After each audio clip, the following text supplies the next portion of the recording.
Salut à tous. Alors déjà avant tout, première chose, belle et bonne année à tous, hein. Santé, bonheur, la santé, c'est ultra important.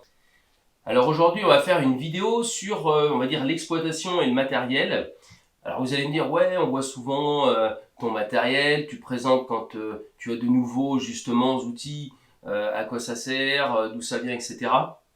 Et en fait, j'ai fait ça tout simplement parce que déjà vous êtes de nouveaux abonnés, donc l'intérêt c'est de faire un tour global de la ferme et du matériel, aussi avec Farming, donc le jeu, enfin la map Alex Produce Center Farm, que chacun puisse se retrouver un petit peu dans mon matériel lorsqu'il joue sur le jeu. Et puis aussi, vous êtes quand même une bonne partie de gens qui ne connaissent pas le monde agricole, et ça c'est bien parce que c'est aussi ce que j'ai voulu transcrire au sein même de cette chaîne YouTube, c'est de faire connaître un peu le métier. Alors je représente pas le monde agricole au global, je représente mon exploitation, j'essaie de faire de mon mieux, et l'intérêt c'est de pouvoir expliquer aux gens ce qu'est vraiment l'agriculture, et que ça soit exprimé par un agriculteur et pas par des journalistes ou des gens qui connaissent pas le monde agricole. Donc l'intérêt c'est aussi de vous expliquer à quoi sert le matériel et comment il fonctionne, comment on l'utilise tout simplement. Alors je vous ferai un petit bonus à la fin. Alors ça m'a fait du bien parce que hier j'ai regardé toutes les photos qu'on pouvait avoir. On est agriculteur de génération en génération.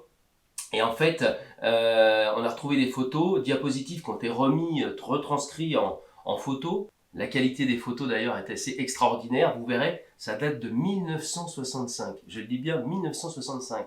Et j'ai retrouvé la petite remorque qu'on peut voir assez régulièrement quand on fait de la semence. Elle était toute neuve. Ça, c'était mon arrière-grand-père qui l'avait achetée. Et c'est vrai que de la voir avec toutes ces couleurs vertes et rouges flamboyantes, c'est assez incroyable, quoi. Et j'ai pu voir qu'on avait une Clayson. On a eu des John Deere, ça je m'en souviens parce que quand j'étais gamin, je montais dessus. Donc on va commencer. Les amis, n'oubliez pas de vous abonner. Allez, c'est parti.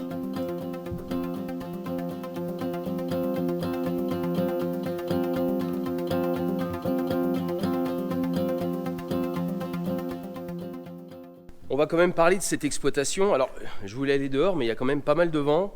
On est début janvier, pas mal de flotte aussi.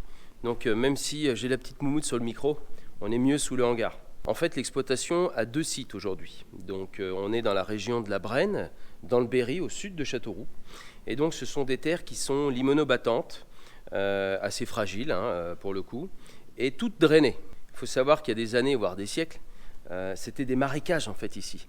Et à l'époque, les moines sont arrivés ici et ont commencé à faire des étangs, tout simplement parce que le poisson, c'est important le vendredi pour les chrétiens. Et donc, ils ont commencé à faire des étangs et justement à utiliser la pêche et la récolte du poisson. Et donc, évidemment, qui dit étang, dit sol très imperméable en profondeur. Vous avez entre 40, allez, on va dire entre 30 et 50% de terre, on va dire ce qu'on appelle végétale. Et ensuite, on a une espèce de pseudo-gleck, un peu comme de la pâte à modeler, comme de la poterie. Et donc, l'eau ne peut pas descendre en profondeur. Donc, qu'est-ce qu'on fait pour pouvoir, je dirais, drainer l'eau qui peut arriver en profondeur? Eh bien, on utilise des drains. Ce sont des tuyaux qu'on met dans le sol, avec des petits trous qui permettent justement de canaliser l'eau et de les envoyer dans les fossés. Soit en fait des petits ruisseaux vont au fossé, du fossé vont à la rivière, etc. Mais aussi remplissent les étangs, parce qu'on est dans la région des 1000 étangs, et je crois même qu'il y en a plus de 3000 aujourd'hui. Donc vous voyez, il y a tout un cycle de l'eau ici qui est important, dans une zone d'ailleurs qui est un peu réserve protégée.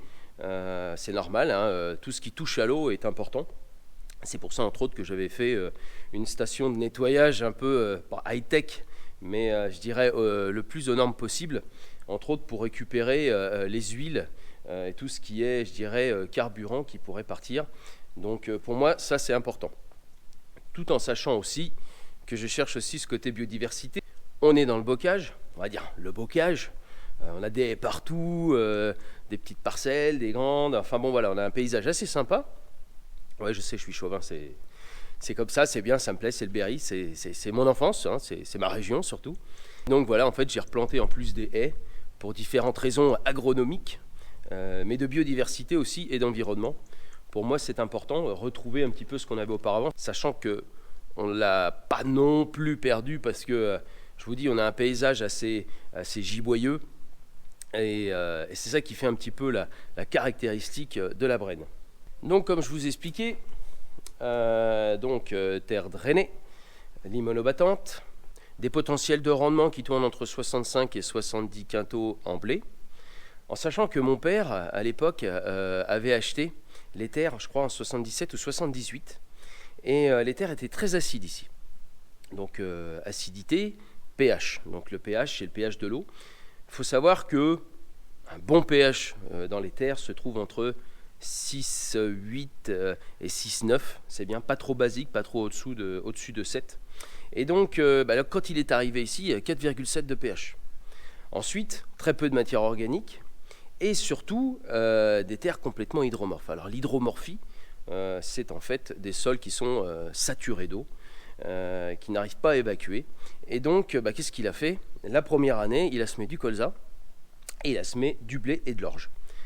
Première année, colza 8 quintaux et blé, ça doit être dans les alentours de 25-30. Et en 79-80, je crois, il a commencé à drainer une parcelle dans laquelle il a fait du tournesol. À l'époque, le coût du drainage était moins élevé et en fait, il a réussi à rentabiliser par le fait que les sols soient drainés et donc sans excédent d'eau. Eh bien, il a réussi à rentabiliser avec le tournesol son drainage la première année.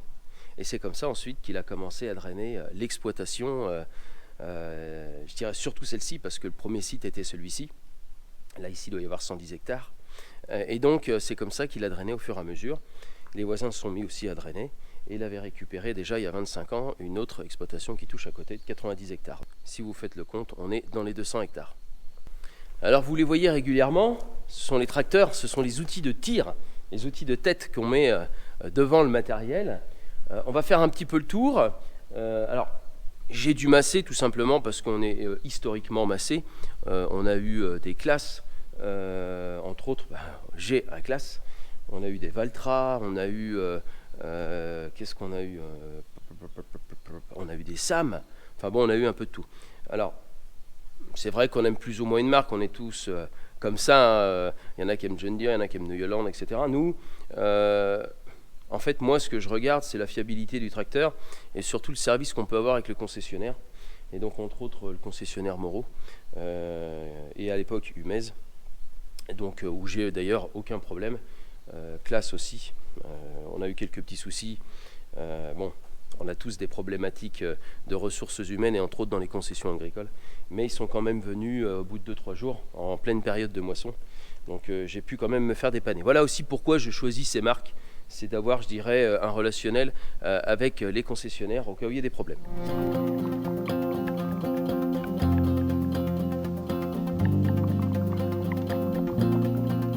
Donc, celui-ci, vous le connaissez. Donc voilà, c'est un tracteur, c'est mon tracteur de tir, tracteur de tête, le Massey 8470 en Dyna VT. Donc c'est un tracteur qui fait un peu plus de 290 chevaux, qui aujourd'hui a 6100 heures. Il est de 2006. Donc c'est un tracteur qu'on entretient évidemment comme tous les autres. Un peu plus celui-ci parce que voilà, un tracteur de tir, un tracteur de tête. Sans lui, avec le matériel que j'ai derrière, ça serait compliqué. Ce serait compliqué d'avoir un tracteur de puissance moindre, entre autres le décompacteur de 5 mètres, mais que vous verrez tout à l'heure. Donc comme vous le savez, ce matériel-là, on l'entretient, c'est ultra important. De toute façon, dans le monde agricole, quel que soit, je dirais, le coût du matériel, c'est des outils de travail. Ça, il faut se le mettre en tête. Donc ça s'entretient et on est dans l'obligation, quel que soit son prix, de l'avoir, parce que sinon, une exploitation sans tracteur, il y a longtemps qu'on ne travaille plus avec les chevaux. Donc c'est ultra important.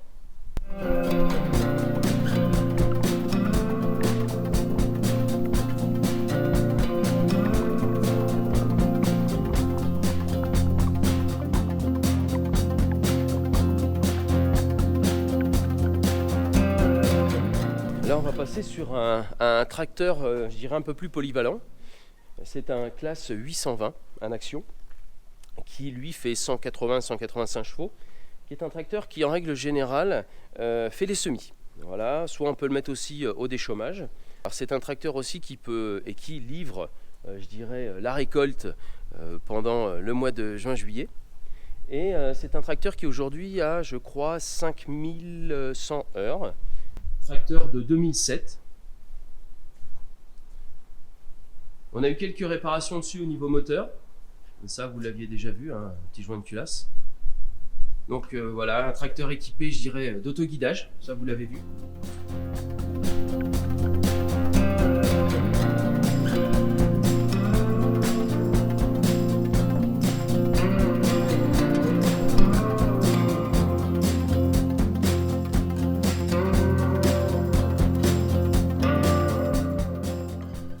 On va passer à une plus petite puissance. Donc le petit Massey, le 64-65, dont j'ai fait l'acquisition, je crois, il y a 2 ans ou 3 ans. Tracteur que j'avais acheté à 4200 heures, qui en a aujourd'hui 5003. Alors ça, c'est le tracteur un peu, je dirais, c'est le tracteur qui fait un petit peu tout, parce que on va faire de l'épandage d'engrais, surtout du pulvé, de la remorque, et c'est pour ça qu'il fait un peu plus d'heures que les autres. Mais tracteur de 125 chevaux, 2012, 5300 heures, comme je l'expliquais tout à l'heure. Tracteur très polyvalent et très manœuvrable.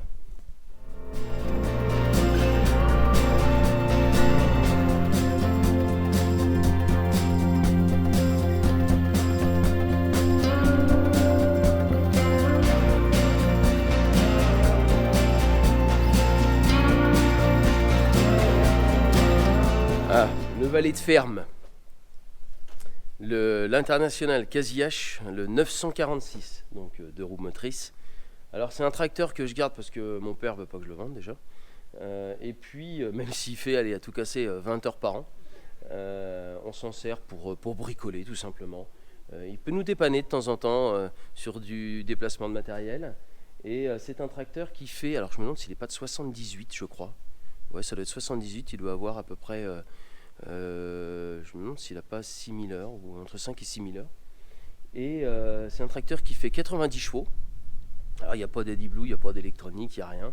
En tout cas, ça démarre au quart de tour. Et quand on en a besoin, il est tout le temps là.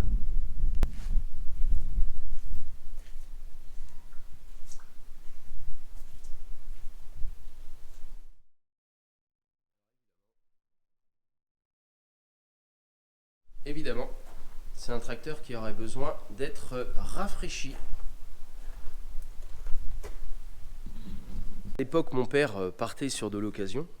D'ailleurs, vous verrez dans les photos, vous allez retrouver un Sam Corsaro, un 70, alors, jumelé en plus, c'était assez étonnant à l'époque, avec une herse alternative et un semoir de 3 mètres. Donc nous, on a toujours été plus partant d'acheter du matériel d'occasion, déjà parce que c'est moins cher. En plus, on connaît quand même pas mal la mécanique. Et c'est vrai qu'on s'y retrouve quand même financièrement sur l'exploitation, je parle, parce que beaucoup d'autres agriculteurs, eux, achètent du neuf ou du leasing, ce qui leur permet aussi une certaine défiscalisation, leur permettent aussi d'avoir des tracteurs de dernière génération et surtout d'avoir un SAV, une garantie importante. Après, moi, je n'ai pas non plus une surface de malade par rapport, je dirais, aux exploitations globales qu'on peut avoir en France, surtout avec des rendements un peu moindres que le global, on va dire. Donc, nous, ça nous suffit très bien. Ce sont des tracteurs qui ne font pas tant d'heures que ça par an. Et donc, c'est pour ça que voilà, je pars sur de l'occasion. Les pièces, bah, évidemment, je les prends chez Prodil, donc c'est quand même quelque chose de plus simple pour moi pour pouvoir l'entretenir, hein, tant sur les filtres que sur des petites réparations. Vous commencez à me connaître. J'aime beaucoup avoir un tracteur à l'origine, même si j'ai une petite catadioptre de cassé, un garde-boue un peu dégueulasse, je le change parce que voilà, c'est comme ça. J'aime bien avoir des tracteurs nickel, même dans la cabine. Hein, vous avez pu voir lorsque j'ai refait l'intérieur du Gros Massey que j'ai refait même la commande parce que la coudoir était abîmée. J'aime vraiment avoir quelque chose de propre et on travaille régulièrement dans ces machines et moi travailler dans la poussière, le dégueulasse, la graisse, ça j'y arrive pas, comme beaucoup d'entre nous d'ailleurs. C'est quand même, on va dire, notre bureau hein, quand on est là-dedans. Donc être dans des bonnes conditions. Alors je dis pas qu'on va être tout en blanc en espadrille, encore que je suis sûr que certains ça leur arrive. Mais en tout cas, travailler dans des conditions saines et propres, avec du matériel qui fonctionne surtout, parce que si on est tout le temps en panne, c'est un peu la galère. Donc c'est pour ça que l'entretien. Donc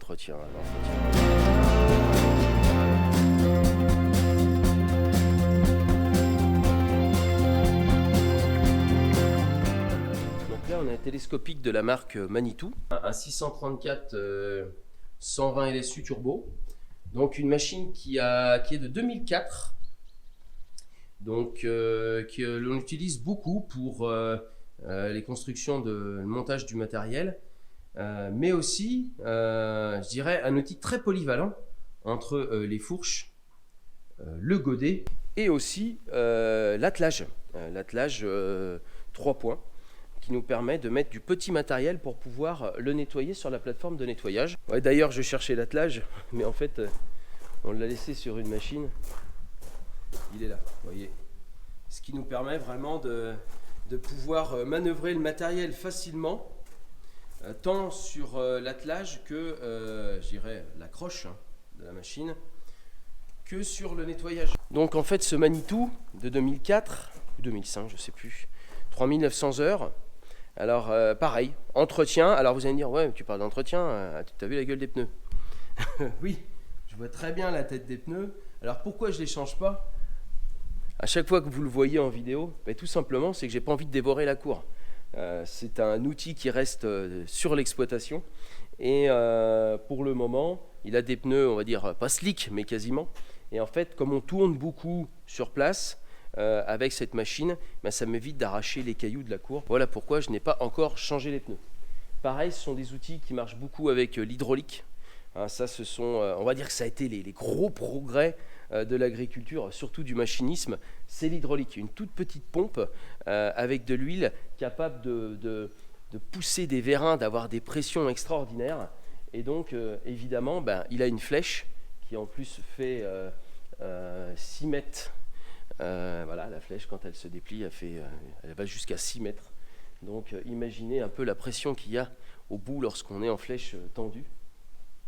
Eh bien, toutes ces machines-là arrivent à très bien le gérer. C'est pareil, je vous parlais de balai de ferme avec le petit quasi-hache. Eh bien, cet outil, c'est la même chose.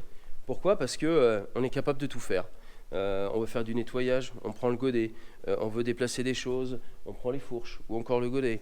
Il faut savoir que les gens l'utilisent beaucoup aussi dans l'élevage, pour le fumier, pour la paille, les pailleux par exemple aussi, pour déplacer les bottes de paille. Ça a été vraiment les progrès importants de l'agriculture parce que nos grands-parents et arrière-grands-parents ont beaucoup peiné, beaucoup forcé. Je me rappelle des sacs de grains qui faisaient entre 50 et 100 kilos. Lorsqu'ils montaient au grenier, ma grand-mère elle y est montée au grenier avec des sacs. Et donc ils faisaient tout à la main, donc ils se sont bousillés le dos.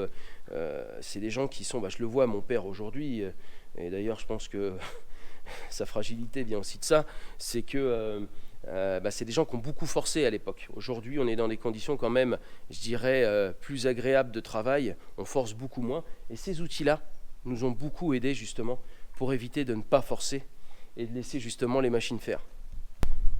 Il nous reste encore un outil à moteur, la moissonneuse-batteuse, mais ce que je vous propose, c'est que dans le déroulement d'une année agricole, on en parle tout simplement à la fin.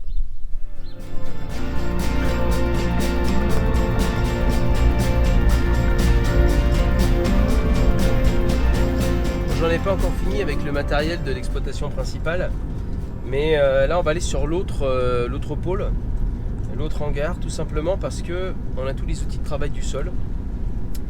Et dans la grande culture, dans l'agriculture, il est important justement de travailler ce sol, de le préparer pour accueillir les prochains semis, la prochaine graine. Et donc tout le matériel est entreposé là-bas, bien entretenu, gasoilé, vous verrez. Et on parlera de tout ça à ce moment-là. Je vais profiter du trajet aussi pour vous expliquer ce que je fais sur l'exploitation. Donc moi je suis agriculteur céréalier. Céréalier, ne veut pas dire je fais que des céréales, mais de la grande culture. Je n'ai pas d'élevage. Je n'ai jamais été formé à ça, mes études non plus d'ailleurs. Moi j'ai des études d'agronome. Et par contre j'ai de la famille qui, entre autres, mon cousin qui habite à côté, lui, est dans l'élevage de chèvres. Bon, nous voici sur l'autre exploitation. Alors ce champ-là, il a été cultivé tout simplement avec des intercultures, ce qu'on appelle des sipins. Comme les sols sont fragiles, je préfère les laisser couverts l'hiver, protégés par cette végétation. Comme je suis pauvre en matière organique en plus, apporter un petit peu justement de cette matière organique, même si c'est ce qu'on appelle de la moutarde, où on a beaucoup plus d'eau qu'on a de matière organique. Mais au moins on a une structuration des sols qui se fait avec les racines, et surtout une protection de la pluie et de tout le climat qui peut arriver sur les sols. Ça, c'est important. Donc maintenant, on va passer à un outil sorti de moisson qui s'appelle le déchaumeur.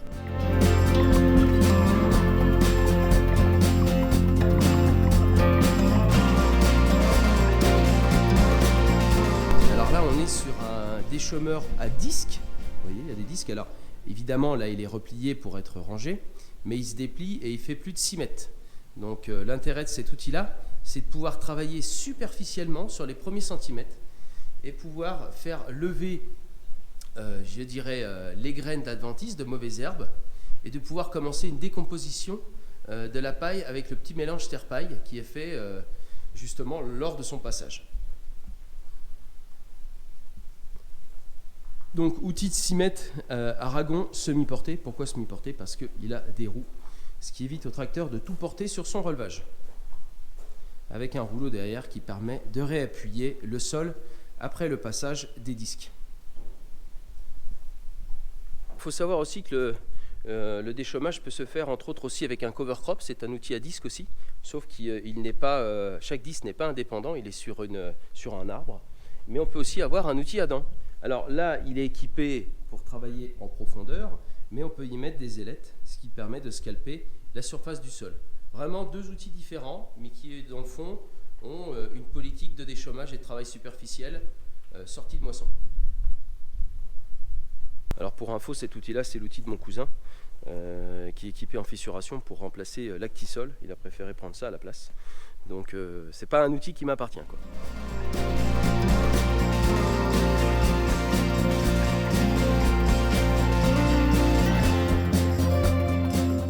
Alors après, un outil que beaucoup de gens connaissent, qu'on connaît depuis déjà des années et des années, ce sont la charrue.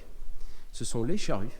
Alors moi, je laboure très peu, vraiment très peu, tout simplement parce que je préfère garder la matière organique en surface. Donc là, on est sur une charrue sur chariot. Vous voyez, il y a 8 corps. Donc à porter, ce serait impossible par le tracteur. Donc on la met sur un chariot. Mais on peut passer après sur une petite charrue portée 5 corps. Alors ça, c'est une machine que mon père avait achetée dans les années 80 et que j'ai gardée pour faire, je dirais, les petits champs, les petites pointes, etc. quand je me sers de la charrue. Alors après, c'est toujours après, il y a toujours une réflexion entre agriculteurs, labour ou pas labour. Bon, chacun fait comme il a envie. Alors l'intérêt aussi de la charrue, c'est lorsqu'on est vraiment infesté de mauvaises herbes, c'est de pouvoir justement mettre les graines en profondeur pour qu'elles ne puissent pas germer. Alors, il m'arrive parfois de l'utiliser, entre autres pour faire de l'orge, aussi parce qu'on met les spores de maladies, enfin on met, je dirais, le champignon en profondeur. Et puis tout dépend aussi de la culture qu'on a fait auparavant.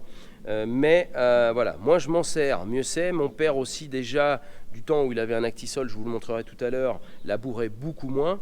On a des sols qui se réappuient plus, c'est normal. Comme on laboure, en fait la terre se retourne, donc on fait un volume de terre plus important. L'air vient se mettre dedans, on a plus de porosité quand on laboure, on a un sol moins réappuyé, c'est normal. Mais voilà, certaines terres, les gens continuent de labourer. Voilà, moi, chez moi, je suis, on va dire, à 98% en non-labour depuis pas mal de temps. Voilà, pour des raisons de laisser cette matière organique en surface et justement d'éviter trop de porosité. Alors, comme vous pouvez vous apercevoir, eh bien, pour les connaisseurs, je suis équipé en carbure.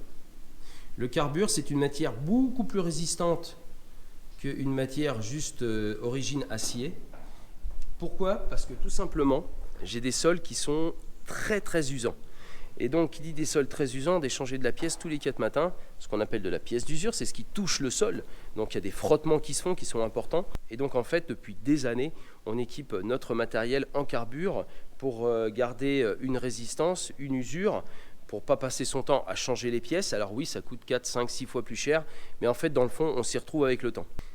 Et puis la chance que j'ai aussi, c'est quand j'ai créé Prodil il y a 12 ans, c'est de pouvoir faire des tests de pièces et aussi des tests de rechargement de carbure, parce qu'il y a le carbure pour les connaisseurs, il y a les pastilles, mais il y a aussi le fait de pouvoir recharger une pièce, un support derrière, parce que souvent, et à l'époque je me souviens, on retrouvait des pièces dont le carbure était quasiment pas usé, par contre tout le support était bouffé.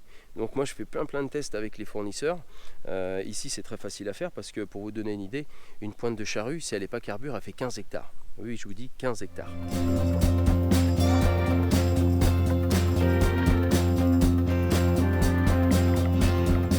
Alors un outil qu'on utilise beaucoup aussi, c'est le décompacteur. Alors le décompacteur, lui, permet de fissurer le sol sans le retourner. Alors pourquoi j'utilise une machine aussi grosse? Tout simplement parce que j'ai peu d'argile, peu de matière organique, même si je laisse, j'irai de la végétation en surface et que le racinaire fait son effet. Donc le sol a besoin, encore plus avec les gros coups d'eau qu'on peut avoir d'un seul coup qui font reprendre les sols en masse, c'est de pouvoir justement fissurer le sol de telle façon que l'eau puisse aller au drain tout simplement et que le racinaire puisse descendre le plus possible. Alors un racinaire, je le dis souvent dans les vidéos, a une force de grossissement très importante, mais par contre une force de descente qui est très faible. Donc si on peut l'aider pour qu'elle puisse descendre, eh bien on utilise cet outil-là. Donc j'équipe aussi carbure évidemment, parce que là on est vraiment sur 20-25 cm, et donc les frottements sont plus importants avec le poids de la terre, et donc et puis le fait que la terre soit reprise en masse tout simplement. Donc c'est pour ça aussi qu'on l'équipe en carbure. Et là on appelle ça un décompacteur en dent Michel. En fait c'est la forme de la dent qui fait qu'on l'appelle dent Michel. Donc on est sur un outil sous chupiné de 5 mètres 10 dents, monté sur un système hydraulique. Donc lorsqu'on a des problèmes de cailloux, on a ce qu'on appelle un système non-stop hydraulique. On peut avoir aussi un système de ressort, mais là celui-ci est équipé d'un système hydraulique avec un rouleau de réappui gaufré derrière pour finir de réappuyer et casser les mottes qui pourraient sortir derrière la dent. Un outil que j'affectionne aussi beaucoup. Alors pourquoi je l'affectionne? Parce que en termes de travail, j'apprécie beaucoup justement la capacité qu'il a à fissurer les sols. Et puis surtout, c'est que mon premier boulot a été de travailler chez Actisol en tant que commercial, où j'ai pu faire du profil cultural partout en France. C'était vraiment un moment extraordinaire sorti des études. Et ça, c'est un outil qui permet de fissurer le sol, mais moins profond. On a un peu plus de dents, on est sur un 4,20 m avec 13 dents. Ce qui fait que là, on travaille en règle générale dans les, on va dire, 15 cm, surtout pour préparer des cultures type céréales qui ont un chevelu racinaire important sur les 10-15 premiers centimètres. Et là, on utilise ce qu'on appelle l'Actisol en pseudo-labour, en fissuration. Et moi, je l'ai équipé de petites ailettes, comme vous pouvez le voir, ce qui permet de pouvoir casser, je dirais, l'entredent lorsqu'on descend un peu plus profondément. Voilà, Actisol équipé de son rouleau mixteur derrière, le petit rouleau à dents qui lui ne fait pas l'aplomb, hein. C'est bien le rouleau barre derrière cranté qui fait l'aplomb. Lui il est là pour mélanger et pouvoir, je dirais, niveler le sol. Donc machine qui date de 2004. Alors 2004, je sais parce que c'est moi qui l'ai vendu sur l'exploitation, et on en avait un de 95. On était dans les premiers à avoir un Actisol. C'est pour ça qu'on a été satisfait et qu'on est reparti sur une nouvelle machine.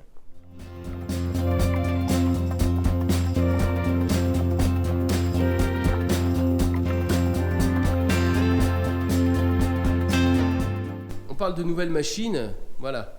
Là, on tombe sur un rouleau Faca. Alors, le rouleau Faca, vous l'avez vu dans la dernière vidéo. Alors là, évidemment, il est replié hein, pour pouvoir le ranger ou pour pouvoir le faire circuler sur la route. Mais ce rouleau-là est fait pour, je dirais, détruire les cultures, les intercultures, comme je vous ai montré tout à l'heure. Donc l'intérêt, c'est de ne pas broyer la plante, mais de pouvoir l'éclater, l'écraser au sol, de telle façon qu'elle puisse pourrir naturellement.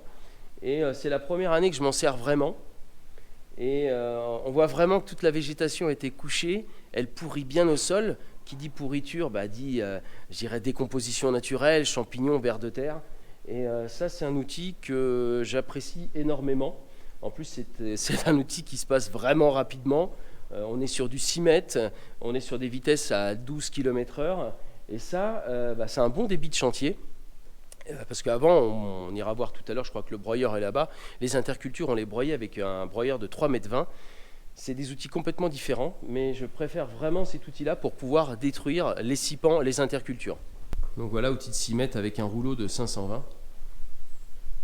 Et comme on peut le voir avec des lames qui permet, un peu biseauté justement, qui permet de pincer, d'écraser la plante sur le sol.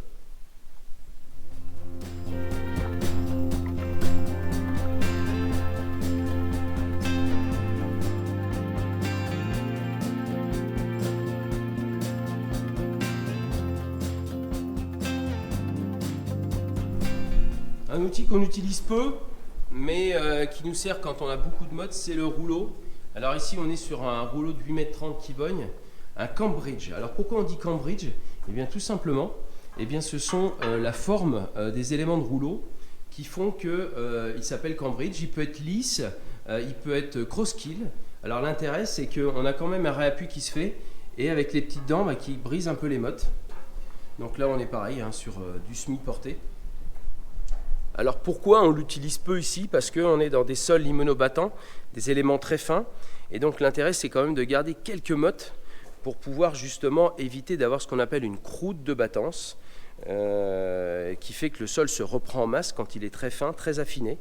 Et là, comme je vous explique, vraiment, si on est dans des ronds, on va dire un peu plus argileux, un peu plus durs qui ont fait des mottes, eh bien après les semis, en règle générale, dans ces endroits-là, on passe le rouleau.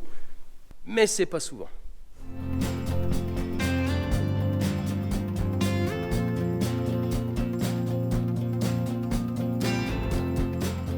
Alors je vous parlais de broyeur, on est sur un broyeur Kivogne de 3,20 m sur ce qu'on appelle un axe horizontal. Alors pourquoi un axe horizontal?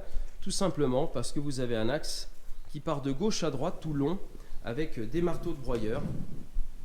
On peut aussi avoir des broyeurs rotatifs, c'est-à-dire que là on est sur un axe horizontal, mais on peut aussi avoir ce qu'on appelle une espèce de gyro-broyeur. Ce sont des grosses lames qui tournent comme ça. Alors pour le coup, je trouve que ça broie beaucoup mieux. C'est différent. Bon, ça on a repris avec l'exploitation et on l'a gardé. Il nous sert aussi à entretenir les allées parce que on a l'exploitation, on a le matériel, enfin on a les cultures, on a le matériel, mais on a aussi tout ce qui tourne autour. Les hangars, les bâtiments, les chemins, ça c'est important aussi de les entretenir pour garder je dirais une belle exploitation et puis entretenir aussi l'environnement parce que sans l'homme, on dira ce qu'on voudra, si on laisse pousser toutes les merdes possibles, inimaginables, eh bien ça va être compliqué aujourd'hui. J'en profite vite fait pour vous montrer cet outil-là, c'est l'outil d'un de mes voisins, c'est ce qu'on appelle une bineuse. La bineuse permet de désherber mécaniquement entre les rangs, en règle générale du tournesol ou du maïs. Elle est réglée d'une certaine largeur pour biner entre les rangs de maïs, comme on peut le voir. Par contre, on en a profité pour importer une nouvelle bineuse de la marque du VRT Agro, la marque du rouleau Faca. Justement, on a une machine un peu plus nouvelle, un peu plus sophistiquée, justement pour essayer de désherber au printemps mécaniquement avec une machine un peu plus au top, on va dire. Elle a déjà quelques années, celle-ci. Donc, comme on le dit, un binage vaut 2 coups d'irrigation. Alors, je ne sais pas si c'est vrai ou pas, parce que chaque fois que j'ai biné, on n'a pas trop eu de différence, voire moins. Mais peut-être à cause de la machine, peut-être je ne suis pas passé au bon moment, je ne sais pas. Enfin, quoi qu'il en soit, si on peut éviter un désherbage chimique, passer par un désherbage mécanique, tout en, je dirais, oxygénant le sol, cassant la croûte de battance pour justement avoir tous les effets aérobie, donc de l'oxygène dans le sol, ça peut être intéressant.